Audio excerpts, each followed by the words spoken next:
On air and on fire for the preservation of our nation. The Charlie Kirk Show.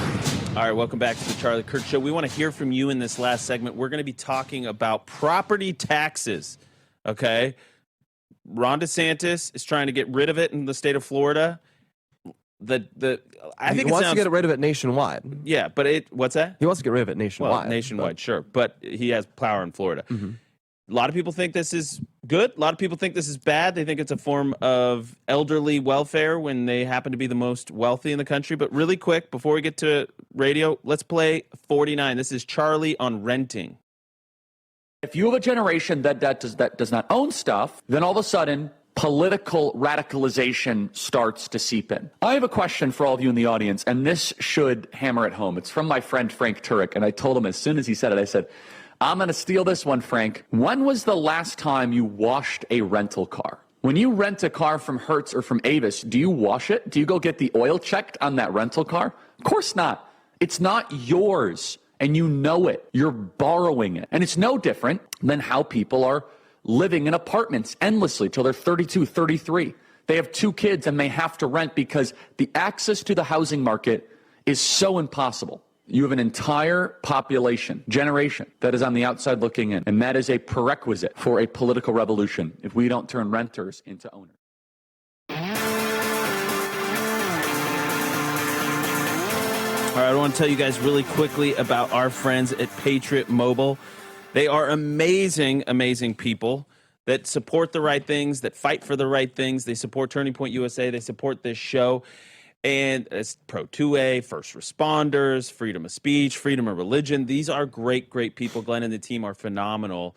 And they have the ability to put you on any of the 3 major wireless networks, or 2, which in my case, I'm on 2.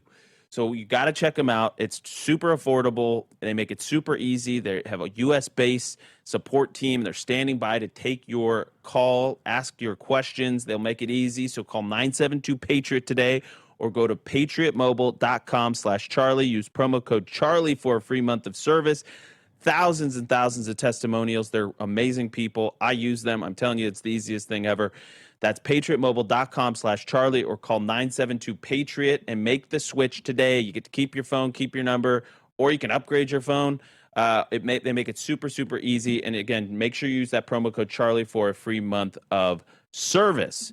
All right, so I want to play this clip, and then we're going to have some reaction on the other side. 134, Governor Ron DeSantis on the bombshell dropping property taxes. 134. From the property tax situation. It's very important given how that's pinched so many homeowners, particularly our senior citizens who have their homes paid off and they bought it 30 years ago for a certain amount. Now they're being told it's worth so much more and they have to pony up more and more money. It's almost like they have to pay rent to the government just to be able to enjoy their property. And that's wrong. And we need to do something about it.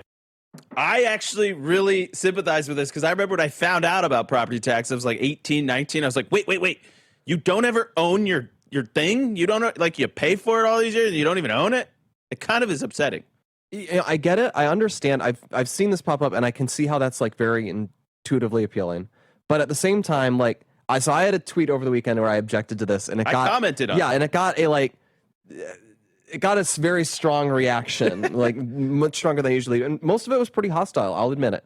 But I think, I occasionally talk to Charlie about this because this was starting to bubble up while he was still with us. And what I think needs to be emphasized is abolishing property taxes, as he says. DeSantis said who the biggest beneficiary is intended to be. It's intended to be senior citizens who've already paid off their homes. Right. Let's look at the numbers. Elderly Americans are the wealthiest Americans by generation, and this has gotten more and more dramatic over time. This is not just a constant of life. This is something that has gotten, it's growing more intense every single year. We already have a lot of things that specifically benefit older Americans. They receive Social Security payments, of course. And yes, they paid into it, but those are funded by just taxing young people now. And a very large number of Social Security recipients get more money than they ever paid in. There's your tweet up there, by the way. You yes, did 800 Yeah. engagements. It's not the specific numbers. It's the different reactions. A great tweet. Good conversation stimulator, man. Yeah, and so you have that. So elderly people are they're pulling away. I mean, they get Medicare, of course. Their Social Security is now tax-free. Did we pass that? I believe at least some portion of it is tax-free. They had to, because it was done through reconciliation. They had to basically give them. They're also the biggest beneficiaries of the general rise in home prices. They were generally bought for cheaper amounts, and these keep appreciating.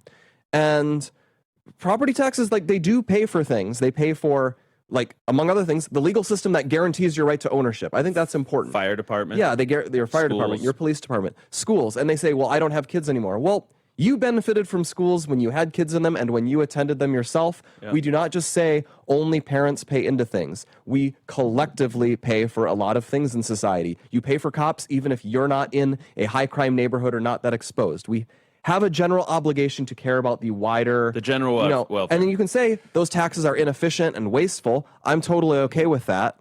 But, like, okay, but we have a minute left. Explain that versus a land tax.